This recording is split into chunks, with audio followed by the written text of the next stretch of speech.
शिवपुर नाम के गांव में रामू नाम का एक किसान रहता था।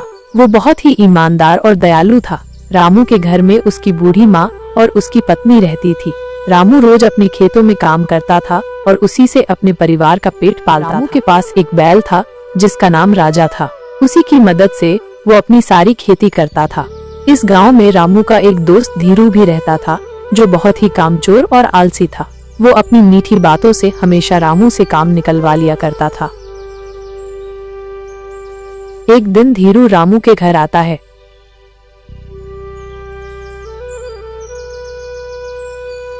रामू भाई कैसे हो? हाँ भाई धीरू, मैं तो ठीक हूँ। भगवान की कृपा से सब अच्छा चल रहा है। तुम बताओ कैसे हो? क्या बताऊं रामू भाई, तुम तो जानते हो कि इस साल मेरी फसल पूरी तरह बर्बाद हो गई। हालत बहुत खराब हो चुकी है। मुझ पर बहुत कर्ज है। सोच रहा हूँ गांव छोड़कर कहीं दूर चला जाऊं। बहुत दुखी हूँ भाई। अब तो कोई ऐसा नहीं बचा जिससे मदद मांग सकूं। अरे धीरू, ऐसा क्यों कह रहे हो? हम दोनों तो पक्के दोस्त हैं। दोस्त ही दोस्त के काम आता है। बताओ क्या मदद चाहिए? रामू भाई, मुझे तुमसे एक छोटी सी मदद चाहिए थी। क्या तुम अपना बैल राजा मुझे कुछ दिनों के लिए दे सकते हो? मुझे खेत जोतने हैं। जरूर भाई, ले जाओ राजा को। मैं अपना बाकी काम बाद में कर लूंगा। सबसे जरूरी बात यह है कि मेरा दोस्त मुसीबत से बाहर निकल आए।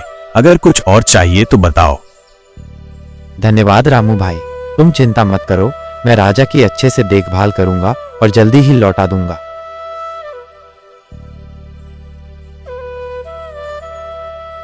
धीरू खुशी खुशी राजा को लेकर चला गया। जब रामू घर पहुंचा तो उसने सब कुछ अपनी पत्नी और माँ को बताया। ये क्या कर दिया आपने? हमारे पास एक ही बैल है और वो भी आपने दे दिया। बस कुछ दिनों की ही तो बात है, लौटाकर दे देगा। लेकिन तुम्हारा खुद का बहुत सारा काम पड़ा है। अब बिना राजा के सारा काम रुका रहेगा। तुम चिंता मत करो, राजा जल्दी आ जाएगा। धीरू राजा की मदद से अपने खेतों का सारा काम निपटा लेता है, लेकिन अब उसे राजा को वापस देने का मन नहीं था। उसे लालच आ गया था और वो राजा को एक व्यापारी को बेच देता है जिससे उसे अच्छी रकम मिलती है। वाह, इस बैल के तो इतने पैसे मिल गए। अब तो आराम से कुछ दिन कट जाएंगे। कुछ दिन बाद रामू को राजा की जरूरत पड़ती है। अब तो धीरू ने सारा काम पूरा कर लिया होगा। मुझे भी अपने खेत का काम करवाना है। रामू धीरू के पास जाता है। धीरू भाई, अब मैं राजा को ले जाऊं? मेरा भी खेत जोतना बाकी है।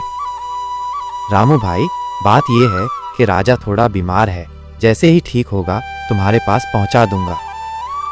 रामू परेशान हो जाता है, लेकिन धीरू की बात पर भरोसा कर लेता है।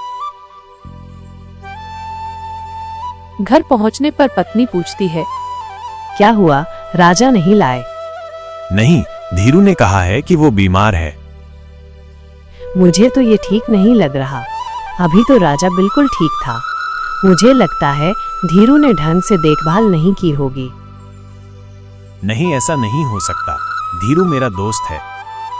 आप और आपकी दोस्ती, भगवान ही बचाए ऐसे दोस्तों से। कुछ और दिन बीत जाते हैं, लेकिन राजा नहीं लौटता। पत्नी फिर कहती है, अब और किस बात का इंतजार है? जाइए और राजा को लेकर आइए। रामू फिर धीरू के घर जाता है। धीरू, अब बहुत दिन हो गए हैं। मुझे अपना बैल चाहिए। रामू भाई, मैंने उसे बाहर चरने भेजा है। कल आ जाना। रामू को अब शक होने लगा था, लेकिन वो एक दिन और इंतजार करता है। रास्ते में उसे एक बूढ़ा आदमी मिलता है। रामू बेटा, मैं रोज तुम्हें धीरू के घर जाते हुए देखता हूँ।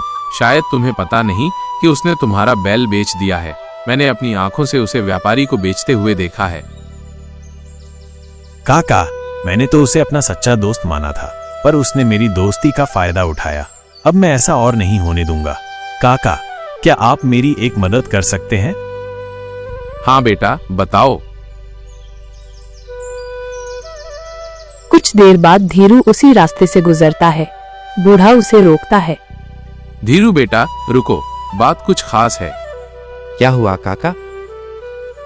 बेटा अभी अभी मैंने रामू को किसी से बात करते सुना। वो कह रहा था कि उसका बैल राजा उसे एक साधु ने दिया था और जिसके पास वो बैल रहेगा उसकी फसलें हमेशा हरी भरी रहेंगी। धीरू ये सुनकर डर जाता है और सोचता है,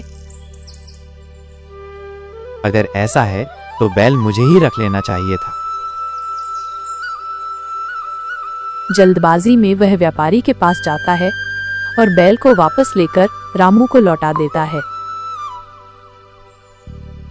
रामू खुशी खुशी राजा को लेकर अपने घर लौट आता है।